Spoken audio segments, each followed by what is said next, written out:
J'avais trouvé un travail dans une entreprise dans le Moshav Arziv, qui malheureusement a fermé depuis le 7 octobre. Je me suis retrouvé sans travail. On n'est plus rien. On a l'impression qu'on a raté notre vie. C'est horrible de recevoir cette aide-là. On ouvre le frigo, le matin, je peux faire des boîtes de goûter pour les enfants. Malgré les difficultés qu'on a eues, mes enfants ne l'ont pas ressenti. Ça leur a permis de pouvoir être à 100% dans leur intégration. Et ça, c'est magnifique.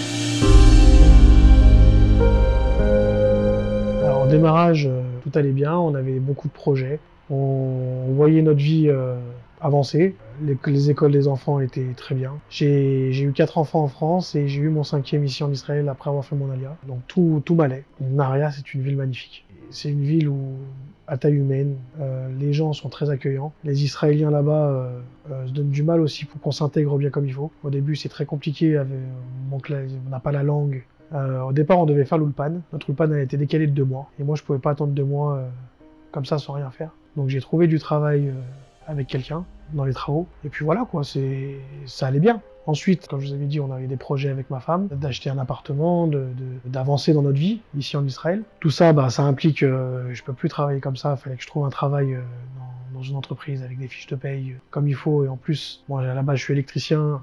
Ici, mes diplômes de France ne sont pas reconnus, donc il fallait que je fasse une équivalence ou que je travaille dans une entreprise. J'avais trouvé un travail dans une entreprise dans le Moshav Arziv, donc un peu plus au nord de Nahariya, qui malheureusement a fermé depuis le 7 octobre, depuis qu'il y a eu les évacuations. Je me suis retrouvé sans travail, très compliqué financièrement, au point de plus pouvoir même acheter à manger à mes enfants. On pensait, avec ma femme, de tout quitter ici et de repartir en France. Qu'est-ce qui vous a retenu? Mes enfants, je me suis dit, leur vie, elle sera beaucoup mieux ici, malgré tout. C'est vrai qu'en France, c'est pas forcément plus facile, mais on a des repères qu'on n'avait pas ici. Le moindre problème, même administratif, qui se règle en 5 minutes en France, ici peut prendre des proportions énormes parce que on connaît pas le système, on connaît pas on n'a pas forcément la langue technique pour tous ces problèmes, même si on parle un petit peu, mais on n'a pas forcément tout le vocabulaire.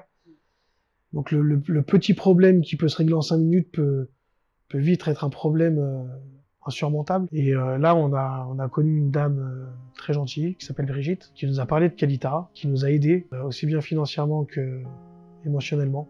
Je vous dis franchement, sans cette aide-là, je pense qu'on serait rentré en France. On a reçu des bons pour faire des courses, déjà. Au niveau des écoles aussi, avec la guerre, il n'y avait pas d'école à Nahariya. L'école, je faisais que en Zoom. J'ai une fille qui est rentrée en Kita Aleph, donc pour apprendre à lire et à écrire en Zoom, c'est très compliqué. Elle nous a trouvé une professeure qui venait aussi à la maison pour aider justement mes enfants à pas décrocher gratuitement. Elle nous a présenté aussi une psychologue pour les enfants parce que la guerre aussi, malgré ce qu'on pense, ça les a marqués les enfants. On est à la maison tranquille par exemple et d'un coup il y a une azaka et là, mes enfants en panique. Par exemple, j'ai ma grande qui est très anxieuse. La moindre chose, elle se fait du souci pour tout.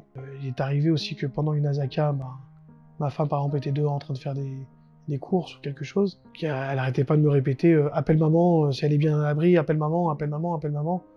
C'était très compliqué.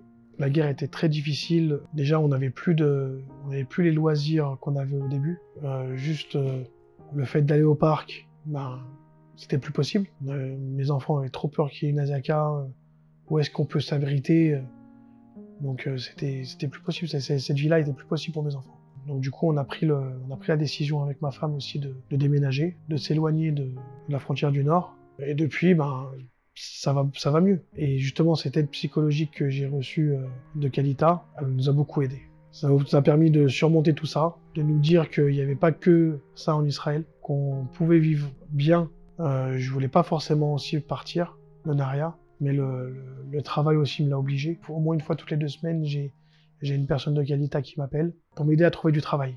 Donc à chaque fois on a fait des recherches. On se sent soutenu, on n'est pas tout seul. Il faut continuer. Il faut continuer parce qu'il y a énormément de personnes qui ont besoin de ces services-là et qui nous aident à continuer dans notre projet d'Alia, dans notre projet d'avoir une meilleure vie. Et tout ça, ça a pas de prix. Financièrement, ça va beaucoup mieux. Et j'aimerais que, justement, ces personnes-là qui ont besoin de cette aide-là reçoivent exactement la même aide que j'ai eue parce que elle a été très, très importante pour moi. Qu'est-ce qu'on ressent quand on est un père de famille? Un échec. On se dit, on a tout raté, on n'est plus rien. On a l'impression qu'on a raté notre vie. C'est horrible.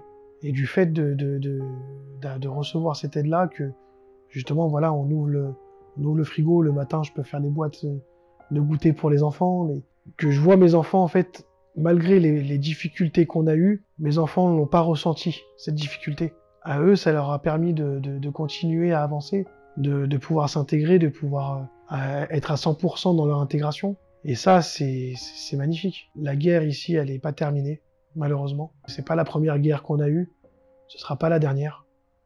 Et malheureusement, la situation qu'on a connue, elle risque de se répéter, donc c'est très très important de continuer les efforts pour aider les personnes qui en ont besoin. Si vous avez besoin d'aide, il faut pas hésiter à en demander. Parce que y a des personnes comme chez Qualita qui sont là pour ça. Leur raison de vivre aussi c'est d'aider les personnes. Moi, je l'ai vu avec la personne qui s'occupait de moi à Naria. Elle se donnait à 100% pour nous aider. Ça permet d'avoir un soutien, ça permet d'avancer, ça permet d'avoir une tranquillité d'esprit. J'ai eu un appel hier justement de Brigitte qui m'a dit voilà, maintenant que tu as déménagé à Natania, c'est plus moi qui vais m'occuper de toi, c'est quelqu'un d'autre. Ça m'a fait quelque chose. Ça m'a fait quelque chose parce que voilà, j'ai tissé des liens avec cette personne. En raccrochant, elle m'a envoyé le numéro de la nouvelle personne qui va s'occuper de moi justement jusqu'au mois de février. Et je lui ai dit, mais de toute façon, même si c'est plus toi qui s'occupe de moi, on reste en contact, hein. On s'appelle. Il me dit, bah bien sûr. Donc même après ça, en fait, ça reste une aventure humaine formidable.